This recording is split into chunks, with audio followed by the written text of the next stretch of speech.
Hey everyone, E3 2017 is wrapping up, so obviously that means there's a lot of new info to discuss and think about. The format of this video isn't going to be too different from last time. I'll have some timestamps below. I'm going to go conference to conference and give my thoughts. You can just minimize me and do something more important. That's just fun. Like last time, EA went first. There's just so many big publishers at E3 that some of them, like EA, have to start early, ahead of schedule, and have their own little venue, just to try to not get lost in the noise. And this year, I think EA was in the situation that I kind of put Bethesda in last year, where they're having a conference out of obligation. I can only really think of two things that they showed that piqued my interest. One being the game A Way Out. I never played Brothers, it's made by the same developer, but I have to say, I think that this game has a really cool, risky concept, this kind of cinematic adventure that uses the split-screen formula as part of its story. I think there's potential there. I hope the game is long enough and interesting enough. I think that they've got something really special. I think that they've got a great concept here, and they certainly seem to have the budget to do something interesting. It's not just walking around in split-screen. It's the kind of adventure game that I'm personally drawn to. And good for EA for putting this up there, because I think this really brought a lot of life to the conference. You know, the sports stuff, not as bad as previous years, but not very interesting, took up a bit too much time. The Battlefield 1 segment was just kind of them doing a victory lap of sorts, talking about how much they love the game and how they are glad that people like it. They didn't really have too much to talk about. But A Way Out is good because it's EA getting a smaller team and giving them creative freedom to do what they want. And that's the kind of thing that big companies, I think, are supposed to do. Encourage creativity, you take a risk, and do something like this. So good for them. I think that they should get all the credit in the world for helping A Way Out become what it is. And hopefully it'll be a good game. I'd love to try it out when it comes out. But besides A Way Out, the only other big game was Battlefront 2. Star Wars Battlefront 2, not to be confused with Star Wars Battlefront 2 from the past. And I got the first one. It was okay. I don't dislike it as much as a lot of people seem to.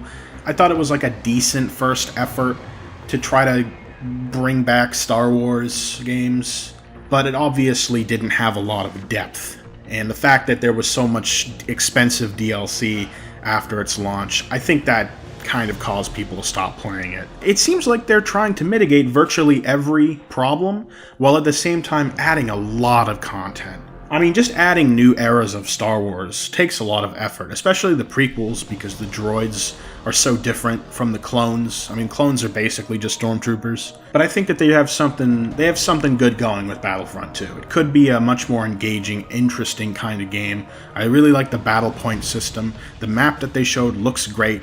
You know, it's actually got, like, memorable buildings and cover. It's not just a big field. So I'm hoping that Battlefront 2 turns out to be the game we're all hoping it is, because I think it came off pretty well this weekend. And the fact that there's no season pass means that hopefully they're gonna do a better job putting out content, and obviously you're going to bring the player base together. Because when you separate content behind a paywall in a multiplayer game, you're going to split people up, whether that's your intention or not.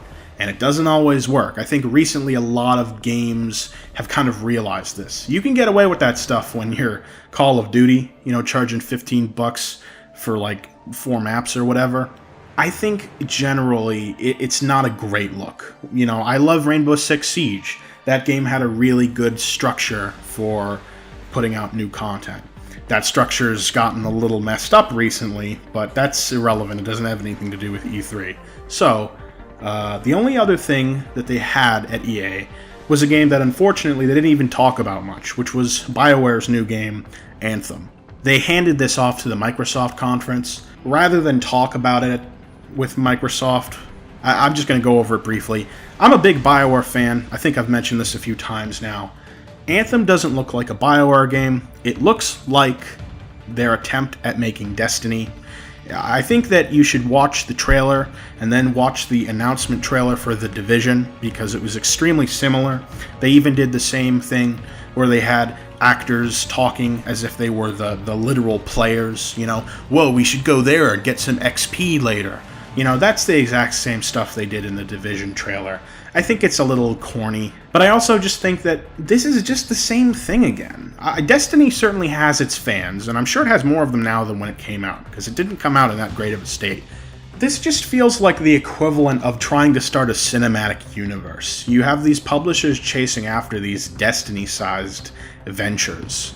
And I'm sure they have their fans, but I can't say that I'm one of them. So I feel bad mostly because it's BioWare making this game. I can't really see BioWare managing to put out the kind of story and role-playing that they're known for when they have to make a game that is very live and very multiplayer-oriented and that kind of stuff. I don't think anyone's playing Destiny for the story. It didn't even work that well in the Old Republic. I'm not a big MMO fan, but I gave the Old Republic a shot, and the story, you know, I liked some of them, but it just didn't feel right because it was just a BioWare story strapped on to an MMO. I'm done with BioWare. I don't think I could ever get another one of their games. Andromeda, I think, has irreversibly damaged their brand. It has, of course, certainly damaged the Mass Effect brand, but that's something I could get into in a different video, so we're not going to talk about that. We're not going to talk about anything else at EA.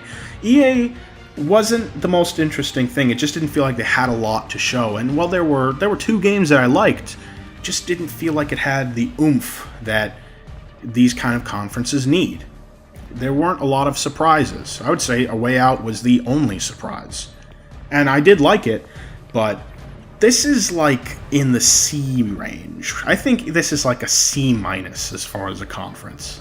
So we're just going to move on to Microsoft now. Microsoft, pretty big if you're just talking about raw content shown. I think Phil Spencer said that they showed 42 games.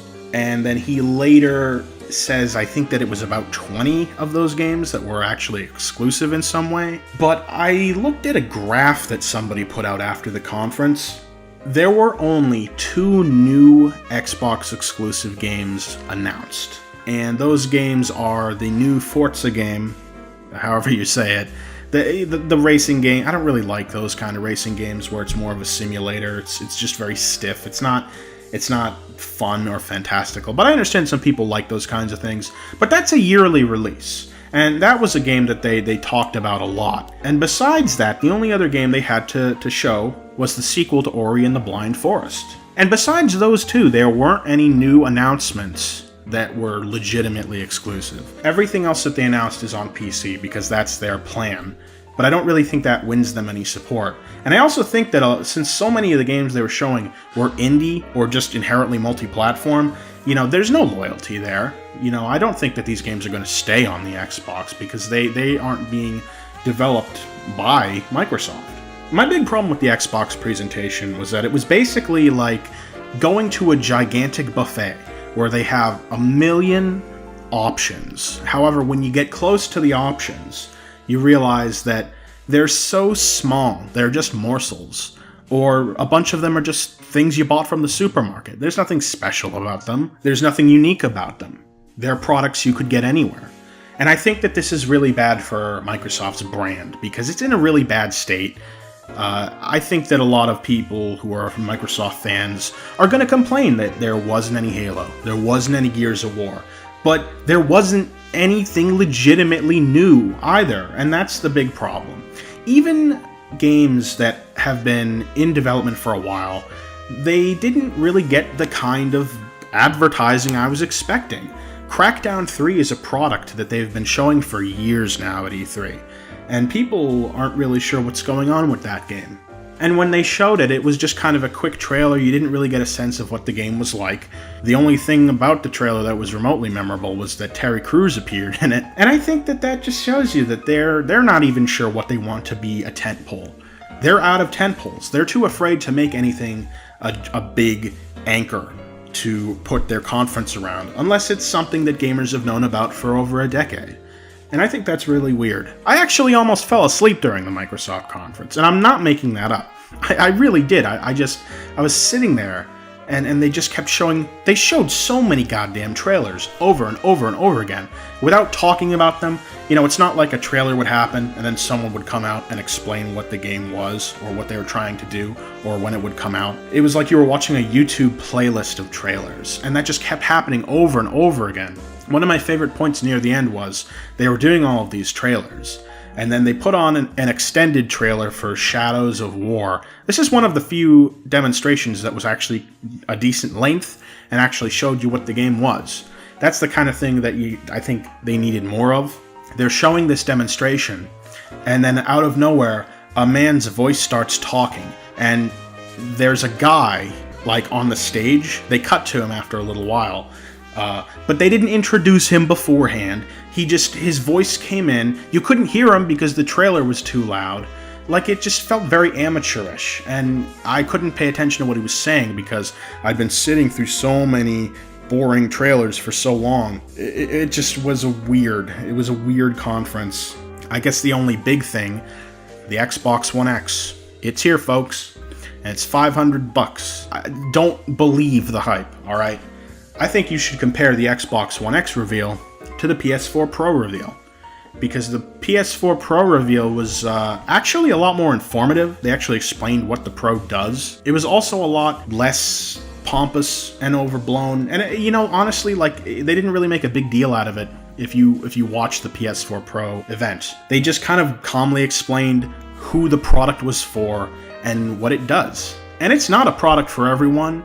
You know, if you don't have a 4K TV, you're not really going to get that much out of it. And I can't really see game developers taking advantage of all the teraflops that they have. They love saying teraflops, because game developers already have to take care of the PS4 Pro and the baseline PS4 and the baseline Xbox One. So this is a lot of work that you're putting on the developers, and I don't think they're going to do it. I think a couple big games have already said that they're not going to be doing an Xbox One X update, or if they are, it's not going to be that substantial. Destiny 2 is a big multi-platform game. They're not committed to taking advantage of Xbox One X, or at least in the way Microsoft would like. And this is the big deal. It doesn't matter how powerful the console is. It needs quality products. It needs quality exclusives. The Xbox brand is just atrophying. Microsoft is, in my opinion, the worst publisher out there right now. And I think it's mostly just because the companies that they hire to do games, they just end up in such a bad spot afterwards. Good ideas go to die at Microsoft. Rare is a pretty strong example of that, but you can also look at a lot of the people just within this life cycle. Remember D4? Remember how it was announced and it was a big deal, and then they didn't advertise it at all, and then all 3 episodes just came out, and then there were supposed to be more, but they just never happened, and now the company doesn't exist. Swear he left. You're not getting any more episodes. Scalebound is, of course, the most infamous, being completely canceled. That's huge. You know, that's insane. Hideki Kamiya is a really he you know, you can say all sorts of things about him, but he's a veteran, and I can't imagine what the hell happened to cause that game to just completely collapse under Platinum. There's also Fable Legends that collapsed as well. They've just had a lot of bad luck, or rather, they've had a lot of bad producers and management. And I think it was very evident at this conference, because they had almost nothing to show. And the things that they did have to show weren't games that were exclusive to the Xbox One in any way. The only thing I remember that really piqued my interest that they showed was the Dragon Ball Z fighting game made by Arc System Works. Looks really good visually. You know, could actually be something I pick up if I have the money. But that has nothing to do with them. Microsoft's not involved. It's not exclusive. It's not even timed exclusive. They just flooded with trailers to make it seem like they have a big launch. And I know that third-party games are important, but I don't believe they're as important as exclusives. I mean, especially when you look at the current slate, where there's like, 4 upcoming exclusives. It's not a good look. A D- if I had to grade them. They said that the Xbox One X is going to be the most powerful console ever, and I agree, it will be, if Microsoft continues to not try and stops producing consoles. So let's move on. I don't want to talk about Microsoft anymore.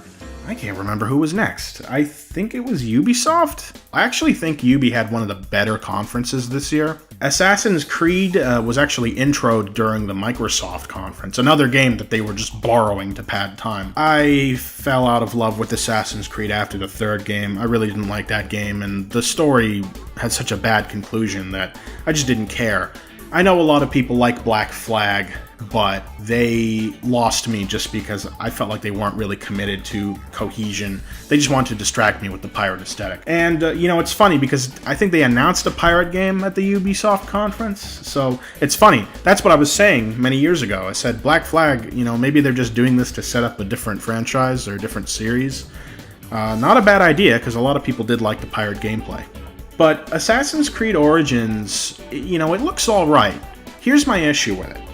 Does it look different from other Assassin's Creed games? Yeah, I would say so. But does it look different from other Ubisoft games?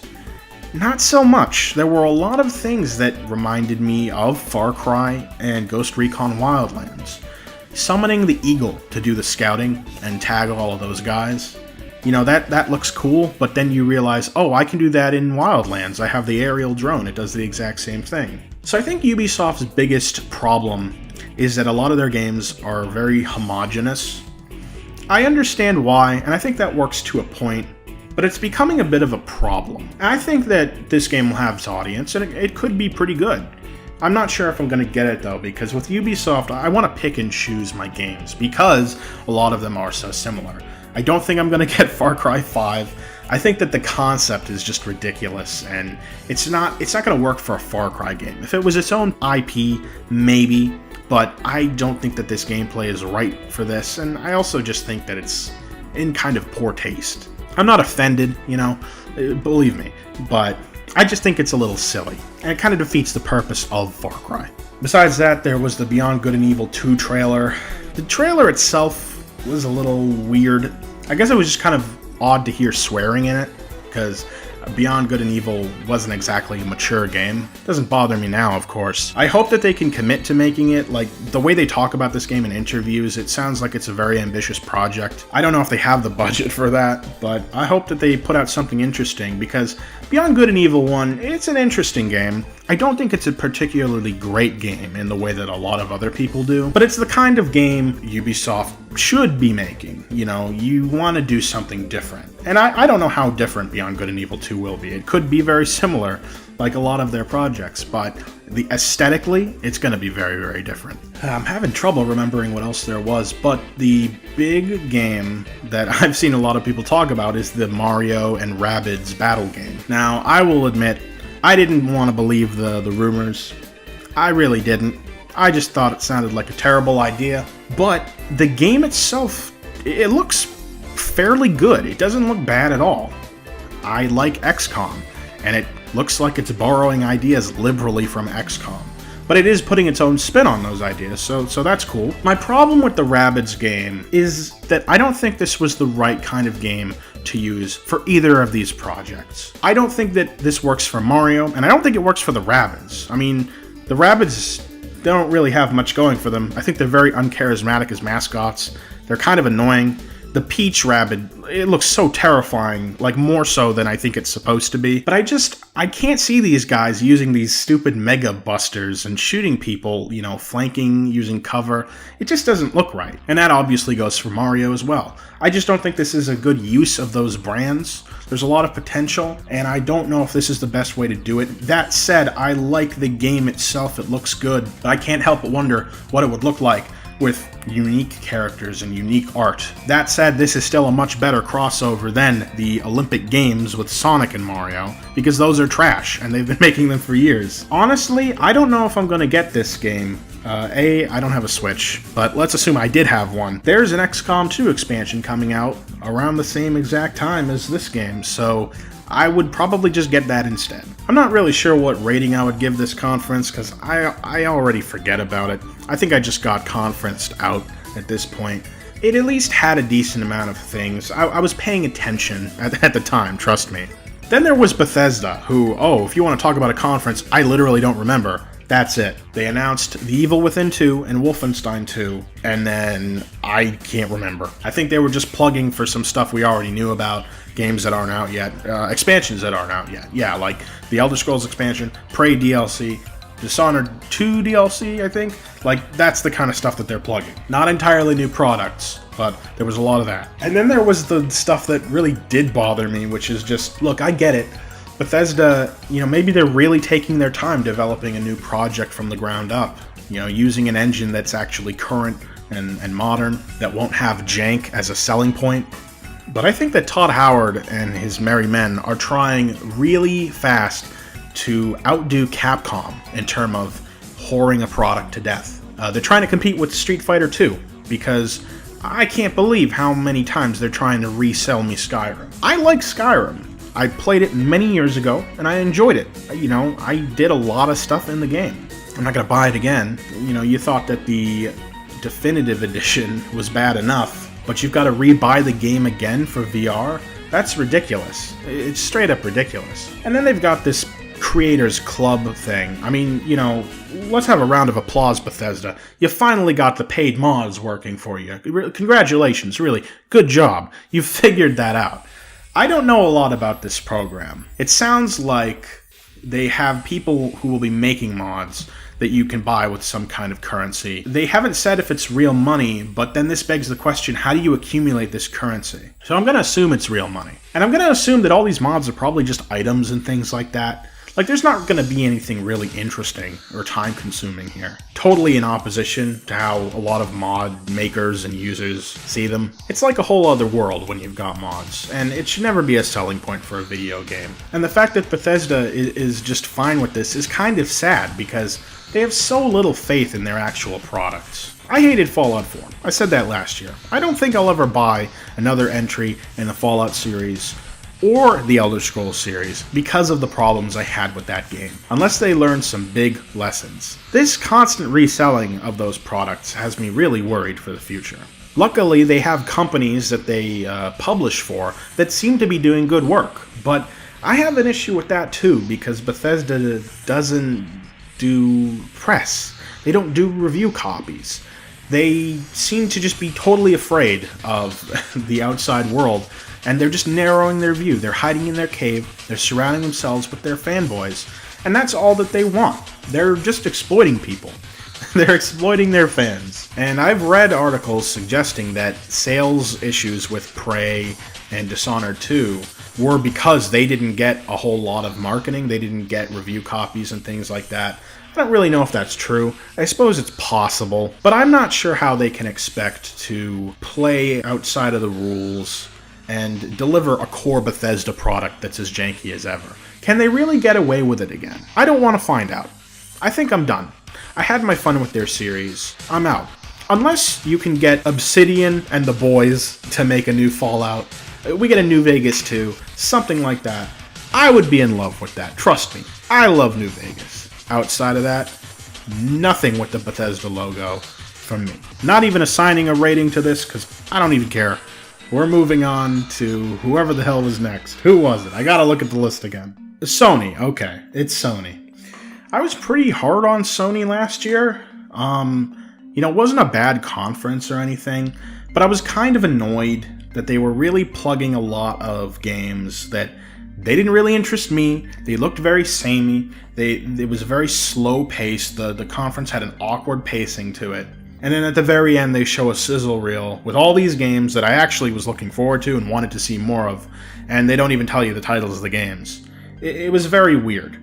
And I want to point out that since last year, many of the games that were in that sizzle reel, such as Yakuza 0, Persona 5, and Nier Automata, or however you say it, they have come out, and I have enjoyed them thoroughly. So the PS4 has been delivering for me. I have a PS4, I'm happy I have one, because I've got shit to play on it. And that's great. This is the weird thing about this year. They didn't even have a sizzle reel. There were a lot less games shown this time around. And I kind of raised my eyebrows at a few of those games. I guess first, get this out of the way. They showed some products that they've shown in years previous. It always gets a little tiresome when you keep seeing the same game over and over. That's how I felt about Detroit Become Human, Don't care about that. You know I don't care about that if you saw my video last year. Not a David Cage fan. We saw Days Gone again. It looked better this time, but it still looks like a Last of Us ripoff. Don't have anything to say about that. They showed God of War again. I did not like the God of War demo last time. This looked better because we actually got to see the stuff that, in my opinion, makes a God of War game a God of War game. I wish we got to see a little more combat. I didn't really like some of the glimpses that we had. Kratos, the camera being so close to him and having him take up the left side, that bothered me. I don't like that kind of angle for melee combat. I'd rather have my character in the center of the screen and have the camera pulled back. So that was a little odd. But I feel better. I'm seeing a lot more fantasy stuff. I'm seeing the stuff that you should be showing in a God of War game. Is Kratos potentially a more interesting character in this new one because they have this dad dynamic? Sure. But that doesn't mean it's original. It's been done to death. I basically look at this and I'm like, is this God of Logan? Like, Last of God, whatever you want to call it. I just don't think it's the freshest thing, and it's weird that Sony is doing it again. But at the same time, a lot of gamers are older, a lot of gamers have kids now, so I get it. I just wish the game was like God of War 4 or something. I don't like that it's just God of War. It implies that you're trying to supersede the older games, which I don't really think is the point of this one. It's not a reboot, so that looks kind of good, looks better, but I want to see more gameplay before I make up my mind. They showed a bunch of VR stuff. I wasn't interested in any of that.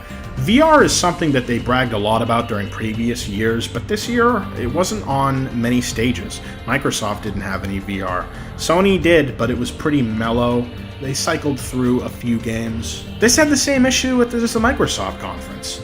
They just had a guy come out really quickly. He said, "Hi, welcome to the Sony event. Now I'm going to leave, and we're just going to play a bunch of trailers." But they didn't play nearly as many trailers as Microsoft did. But at the same time, I was shocked when the event just kind of ended. It felt like it was way too short. I'm not sure if it was too short. I don't actually know how long it was compared to last year's. But it just felt like it went by without a huge tentpole. There wasn't any wow moment. I certainly had a huh moment when they announced the updated re-release of Shadow of the Colossus. This really confused me because the game already has an HD port under the PS3, so I don't get the point of making a big graphical update for it. It does look like a lot of work is going into it. You have to redo all the models and stuff, but it just feels really weird. This is kind of like the Skyrim thing. You're milking the fact that people like it. It's old and people knew it was good. You can't just keep re-releasing it. Maybe this is a reaction to The Last Guardian not going over as well as people had hoped, but it just felt like a very odd showing. I'm sure some people will want to play it again, especially if they haven't played it since it came out, what was that, 10 years ago? Maybe a little more? But I'm just not sure it's worth the money, worth the time and effort to make it. They could probably make a sequel. You've got all these people working on a complete remake from the ground up. You could just make a sequel. That said, that would piss people off. So maybe it's good that they're not doing that. A couple other things they showed. These are third party, but they had them in there. Marvel vs. Capcom Infinite. I was looking forward to this game. Back when it was first announced.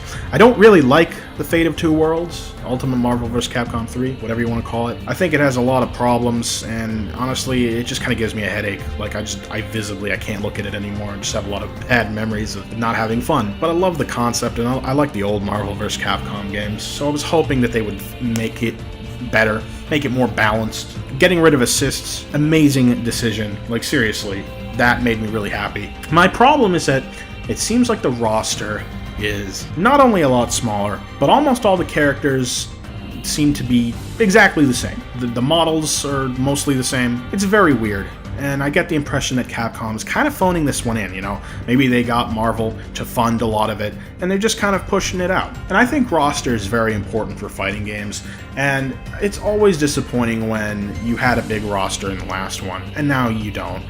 I think that Marvel vs. Capcom 3 shipped with like 36 characters.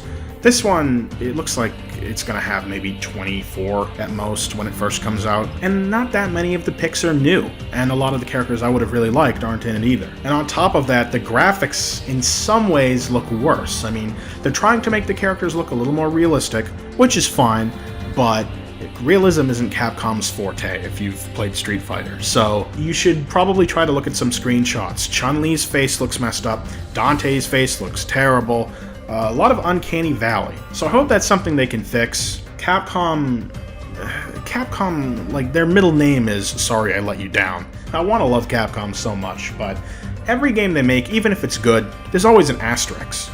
Resident Evil 7, I was hard on it last year. It's actually pretty good, you know, I was worried about it, but it came out and it was alright. But even that has an asterisk, because where's the Chris Redfield DLC? It was supposed to come out in like March. And speaking of Capcom, they also had the Monster Hunter World reveal. This was kind of unexpected because a lot of people who are fans assumed that the next game they would be playing is Generations Plus, I guess you could call it, the updated version of Monster Hunter Generations that's coming out for the Switch. I think that's what people assumed they would be playing. But Capcom has recently said that that's not even going to come here, which I think is a weird decision, because there's definitely a market for it. Wouldn't even take that much effort, because you already translated the game. But at the same time, the people I know who like Monster Hunter are really tired with the formula, and Generations didn't really mix it up. So it looks like World is going to mix it up, and that could be great. And hopefully people have PS4s and they can jump on. I'll also give Sony credit, they didn't spend as much time talking about things nobody cares about like Call of Duty. It was still there, as well as Destiny 2, but they didn't spend like 10 minutes talking about it. Overall, it was very brisk until the end, when they played the new Spider-Man game. I think that looks pretty good. I'm looking forward to it, but in a way I feel like I've already played the best PS4 games. They've all come out. I'm loving Persona, I'm loving Nier, Yakuza was great, though I'm kind of curious if anything down the road is going to keep up. As a consumer, Sony doesn't have to keep delivering, cause, well, let's move on to Nintendo. Nintendo. We all know who they are. They like to stream for the entirety of the conference and play the hell out of the games they're advertising, and they even announced a couple new ones during that. I really like that formula. I like the Nintendo Directs as a whole. I think that their marketing schedule has been thrown off by the Switch as a whole. The Switch didn't really exist last year. We didn't know that much about it. We didn't know when it was coming. And I was very skeptical of the Switch when it was first revealed. I warmed up more to it when we properly saw it in January. They actually explained what it was and what we could play on it. And the more I see of that library, the more I think that I'll be getting one soon. I definitely wanted to get one, but couldn't quite figure out the right time. They've got some big multiplayer games, ARMS and Splatoon coming out, and I obviously still want to play the new Zelda, but I wasn't entirely sure on when some of the other big games that they have were coming out. Odyssey, I assumed that was going to come out by the end of the year. Didn't know about Fire Emblem Warriors or Xenoblade Chronicles 2. But I'm happy that they're really committed to getting everything out in 2017. Obviously takes a lot of work, and I hope the games are released in a good state, but I think it's really important that they get everything out as quickly as they can, at least for now, because you want to build that base, and then hopefully just keep rolling. They were really smart to delay the online services back to 2018. Because they just wouldn't have enough going on. It wouldn't have been worth it, I think, even if it is cheaper. Hopefully when they do announce it, they'll talk about things like Virtual Console that I know a lot of people want to hear about, but Nintendo was very committed to just Switch games, and I'm very excited for a lot of them. Mario Odyssey looks great. It looks hilarious and weird, and it's pushing Mario in a weird new direction. Throwing your hat at stuff and controlling it looks amazing, and it's that kind of weird factor that has always drawn me to the Mario games. As a fan of some of the Dynasty Warriors games and Fire Emblem games, I'm very excited for that crossover. It's looking really good. Hyrule Warriors I thought was a great game. When that came out, it had a deceptively massive amount of content, so I'm hoping for similar things with this one. Xenoblade Chronicles 2, I think that's the one I'm the most surprised is coming out this year. And I watched them play it for about 40 minutes, and it's pretty crazy what they're trying to do. Those games have really complex battle systems. You know, they seem simple at first, but the farther you get in, the amount of options and things you need to watch out for, it just explodes. And I've really liked that series, so I'm very excited about that. I'm not sold on the art. The character art, it's not my style. Everything else looks pretty good. And I really like the idea of being able to switch between these, like, weapon users. Maybe they're your stands, I'm not really sure. But it looks good. We got an upcoming Kirby game. That looks really cool. I love Kirby. You know, take the best from Kirby and put it all in one game. And it looks kind of like that's what they're doing here. So I'm excited about that. Yoshi games, you know, Yoshi's Island is a childhood favorite of mine, and I love it. I haven't been as big on the new ones, so maybe I'll try that, I don't know. This is when we get to the big one. I'm a huge Metroid fan. I've kind of made my bones with the series, you know? I just didn't think it was gonna happen. And it happened. Metroid Prime 4 is going to get made, and we're also getting a new 2D game. And that's actually more impressive in my opinion. You know, remaking Metroid 2 is a really smart idea, because that game, not a lot of people have played it. In some ways, it's actually aged worse than the original Metroid, being on the original Game Boy. But I think that this could be it. This could be like Prime Fusion. This could be the return. And I hope it works out. We don't know who's making Metroid Prime 4.